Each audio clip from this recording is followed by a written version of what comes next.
Welcome into the In the Money podcast for KeenelandSelect.com for Saturday, April 7th.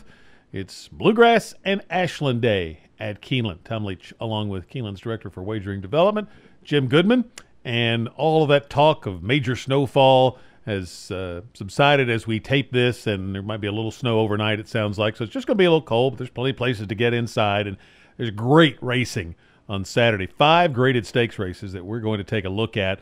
Starting in the 6th race, Jim, it's the Grade 3 Commonwealth. We'll just take them in order, culminating with the Bluegrass.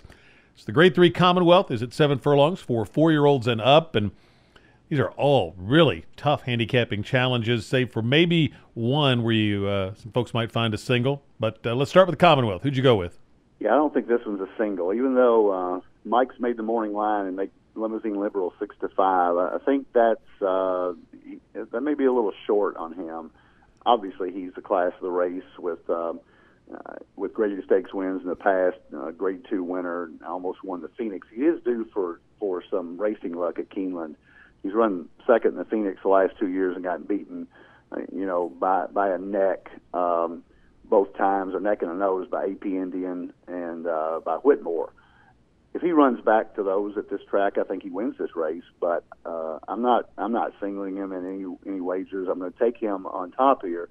I'm also going to use Westwood, the 3-horse for Kieran McLaughlin, lightly raced, 4-year-old, only 5 lifetime starts, and is just a little bit away from being 4 for 4. He got beat at a allowance race at Aqueduct, but then has come back with 2 wins at Aqueduct in January and February. So he's on top of his game in 2018, 4-year-old, probably just taking some major steps forward. So he's a big player here. I think he's going to like the 7 furlongs.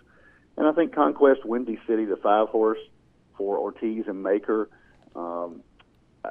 perfect prep and allowance at Gulfstream. Got a 98 buyer and didn't extend himself, but he got clear, and then it says battled back, and that tells me that he's really in top form, and they were pointing to this race, I think, all along with him, and I think he's got a big shot in here as well. That's my 3 top picks. I'm going to maybe take Limousine Liberal on top and in second, and Exacta and Trifecta Wheels. You could also make a case for some other horses in here, even horses that are double-digit odds. Heartwood for Jimmy Chapman, last 2 races haven't been very good, but he's got some back $200,000 stakes win at Mahoning Valley. Behavioral Bias for Al Stahl. You can make some other cases, but I think it narrows down for me to the 3, and that's the ones I'm going to use in the multi-leg wagers. Limousine Liberal, the 6-horse on top. I took Behavioral Bias, making the second start off a layoff. I like the fact that this horse really likes 7 furlongs. I talked to Al Stahl, and he said they may scratch and go in an allowance race that might be on the card on Sunday, so that's a possibility for Behavioral Bias. If he scratches, I'll just go with in the next order of preference. I had Conquest Windy City, Westwood, Limousine Liberal, and First Premio for Cassie. I thought was an interesting price horse in here that could run big in this spot. So I didn't really have a strong opinion in here, but I ended up with Behavioral Bias for the win pick if he stays in the race. Really, really tough edition of the Commonwealth, I thought. Grade 2 Shakertown goes on the turf course at 5.5 furlongs. Probably will have some degree of moisture in it. I thought this was really, really tough. I am spreading out in the multi-race wagers. I took Buchero, who won here last fall. He's back to his favorite rider, Dela Cruz, in here. Second start off a layoff, so ought to move forward off that 2018 debut. But I think you've got to take a long look at Commute, at Disco Partner, certainly with his back class. Loose on the Town, maybe. Tombalane, I thought was intriguing. Le Peru really rides the turf course well, so with Le Peru in the saddle, I like Tombalane a little bit. And then I think at 20-1, Bound for Nowhere bears taking a look at it here and could certainly light up the board. I think that one's got a shot. So obviously, but I don't like the post position, so I'm discounting a little bit. But I think he could get in the mix. So Buchero for me, a shaky pick in the Shakertown. How about you? No pun intended, right? Yeah. If Disco Partner had drawn anywhere but the very outside, I could use him as a bearing a very good play. But at 5-2 from the 13 hole, I don't like him out there. I'm not saying he couldn't win. I mean, he's looking back at his last few races. He's never come from that far out. I mean, he was in the one hole in a 12-horse field in the Breeders' Cup Turf Sprint, and only got beat a half a length by Stormy Liberal and Richard's Boy. So he ran a huge race there, but he's in the one hole. He has a short way around. Even though he comes from out of it, it's not going to hurt. He's not going to go to the lead, but I just don't think he can pass all those horses from out there at 5.5 furlongs. So I'm going to use him in multi-leg wagers, but I went with Commute. I think it's a huge difference. He's in a 2-hole. He's got positional speed. He's got Kid Perfect outside him. He's got cheap speed. I don't think that's going to be a problem. I think Commute's going to go to the lead and make him run him down from the outside. And he's got the shortest way around. He's got an easy path to the lead, I think. So I'm going to use Commute. Had 301-plus buyers in the last 4 races. So if he runs back to that, he's going to be tough to handle. Buchero, big plus with a win at this distance in the Woodford last fall. I got the same note that you do there. I can also go deeper. I can use Big Handsome, the 9, and even Flash Away, the 14. You mentioned a couple of long shots. I think Big Handsome 6-1 morning line. You might get better than that, simply because he hasn't won in a little while, and his wins haven't been at this level. But he did put together a 3-race win streak back in March, April, and May at Belmont. So I think he's got class, and Giroux takes the ride. Castellano's not here today. So, and then the other horse, Flash Away, Corey Lantern, the outside. That horse ran big at Fairgrounds at 5.5 at 30-1. I don't think he's impossible. So if he jumps back up to the Saratoga race, he ran a 95 buyer there, so he's going to be right there. So I'm going to go about 5 deep in the pick 4, but Commute to 2 is my pick. 8th race, the Grade 1 Madison for 3-year-old fillies at 7 furlongs. This is the female companion to the Commonwealth, and this is loaded. Boy, this is tough to settle on one in here. Who did you pick? Yeah, I'm not going to use all here. I thought about it, but this is a great race. This is, I think I said on your radio program the other day, this looks like a Breeders' Cup race. Yes, it does. It could be. I mean, you've got Grade 1 winners. You've got just classy fillies and mares. So this could be the feature if it weren't for the Grade 2 Toyota Bluegrass or the Grade 1 Ashland coming up. So I settled on Miss Sunset here. Won the Raven Run last fall.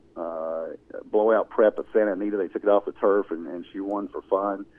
I think Miss Sunset is my choice here. 9-2 is a nice price. Jeff Bondi brings her in, and that win over the track really means a lot here.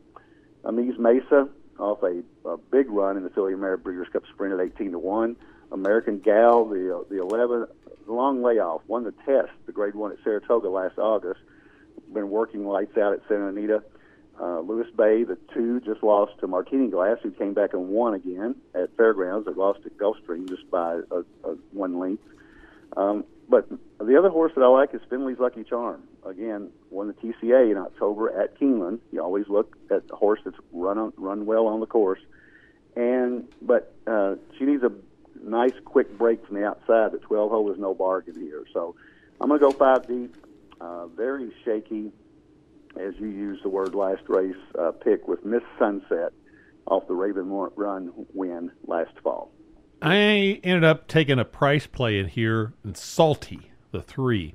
I think you just ignore the 84 buyer last time. I was at Gulfstream for that race, her debut for this year, and just an easy win.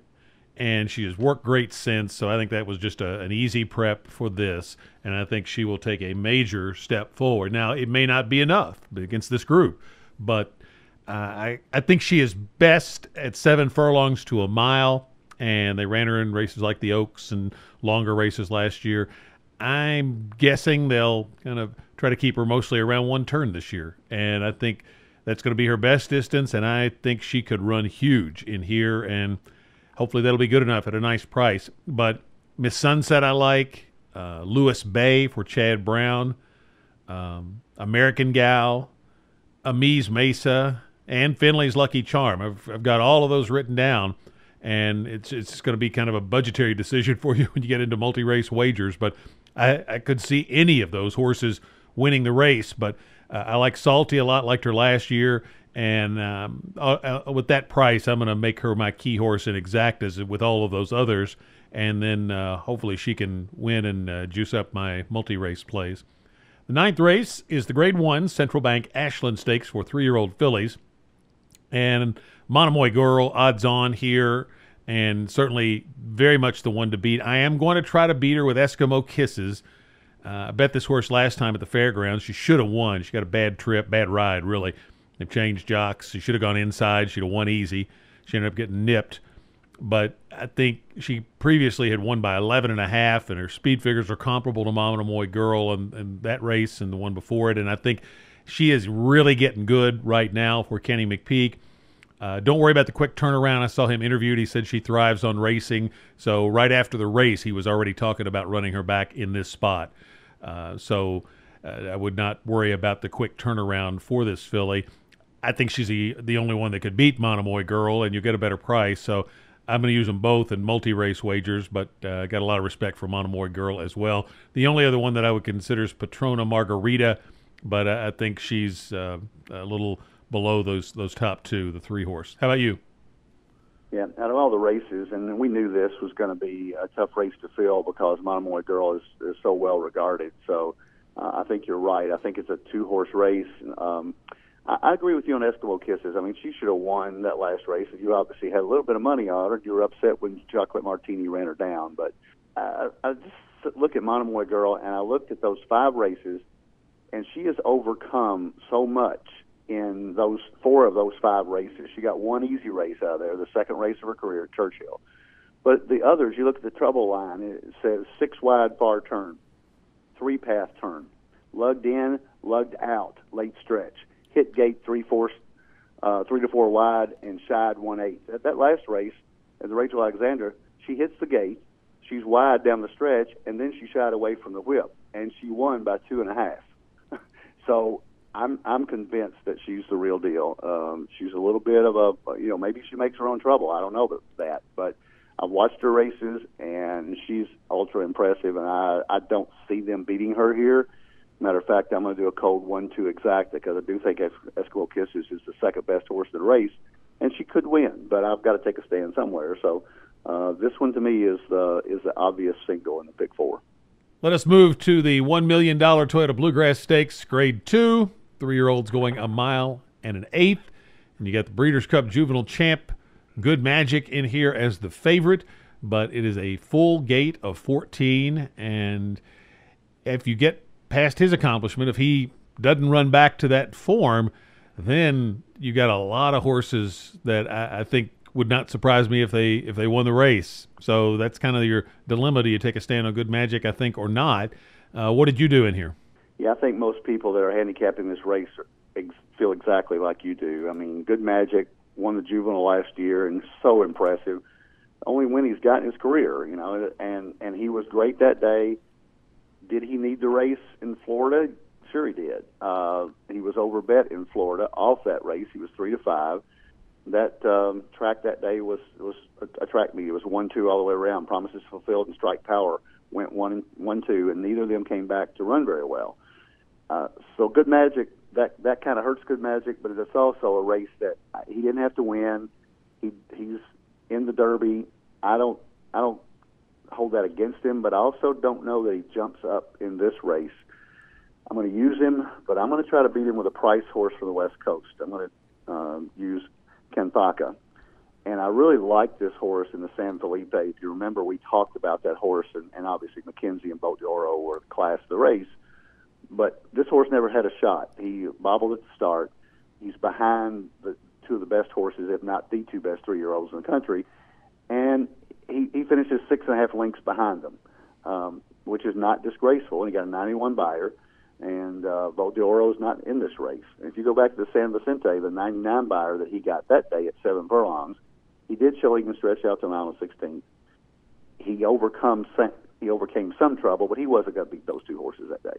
I think this spot sets up very well for him, and Jerry Hollendorfer doesn't ship him across the country just to watch him go out on the van. So I think Kenthaka has a big shot here. He's not the only one. I think Quip has a good shot off that Tampa Bay Derby win. I think Flame Away coming out of the same race has a big shot. I think Tis Mischief The 9 horse has a chance because he came out of the same race as the Kentucky Jockey Club last year. Tiz Mischief comes out of that race along with Quip, and I think 7 horses have come out of that race to come back and win. So that's obviously a key race. And then I would also throw in, if you're looking for a price, Marconi for Todd Pletcher with one of the best jockeys in the world coming in to ride, Ryan Moore. So Marconi is the wild card here. Didn't run a step in the Fountain of Youth, but, Ryan Moore doesn't come over here for fun either. So I think he's got a shot. Great race. If Good Magic runs his race, he's probably going to win, but I'm taking a shot that he's still going to need another step on the way to the Derby. Kenthaka's the horse to beat for me. I think if Good Magic doesn't win, that's who I would be on. I took Good Magic. I thought the workout last Saturday looked really good on paper anyway, and I just think that Chad Brown's going to have this horse ready to fire because I think he needs to either win this race or certainly be a very impressive second to give him confidence for the Derby. And I think we will, if Good Magic has his fastball right now, we'll see it on Saturday, I think. So I'm going to take Good Magic, but I think Kenthaka's the next one I like, and I like that 10-1 morning line, anything close to that. I think this horse coming out of tough races in California and third behind Boldioro and McKenzie's nothing to be ashamed of. And he had some trouble at the start. He dropped down to his knees, I think, at the start of that race in his first time around 2 turns. So I think he could really improve off that. A couple of others to mention. Sporting Chance was training great going into the last one at Oaklawn. A lot of folks were high on him for Lucas. He didn't really show, but I've seen Lucas, have a horse get right and, win the second time rather than the time you expected. So just on respect for Lucas, I think I'm going to include this horse in some plays and take a look at him. I think Free Drop Billy is intriguing just because he won very impressively here, so he loves this track last fall, and he has to get this to get in the Derby. And they really obviously want to get in the Derby with him, and I think and he's won at Churchill before, so they are going to have him trained to the minute, as the phrase goes. So I think he merits some respect. And then Quip, I think, does too. I like that race last time in the Tampa Bay Derby. And I could include more. Flame Away merits respect. And, there's even more. You mentioned Marconi. So you can't use them all. But I'm going to take Good Magic and Kenthaka and then Sporting Chance and Free Drop Billy probably the next in order in terms of the way that I like them. There is a late pick 4 that starts in the 8th, and I put up a ticket for that on my selections page at Keeneland.com. We're going to do pick 4 tickets for the All-Stakes pick 4, Jim, which starts in the 7th with the Shakertown. What's yours look like? Okay, the 3 horses I used, I actually used 5 horses in the Shakertown. I went 2, 5, 9, 13, 14. So that's Commute, Bochero, Big Handsome, Disco Partner, and Flashaway. So 5 deep there. 5 deep in the Madison. Could go deeper in the Madison, but I'm going to run out of money here. So Lewis Bay, the 2.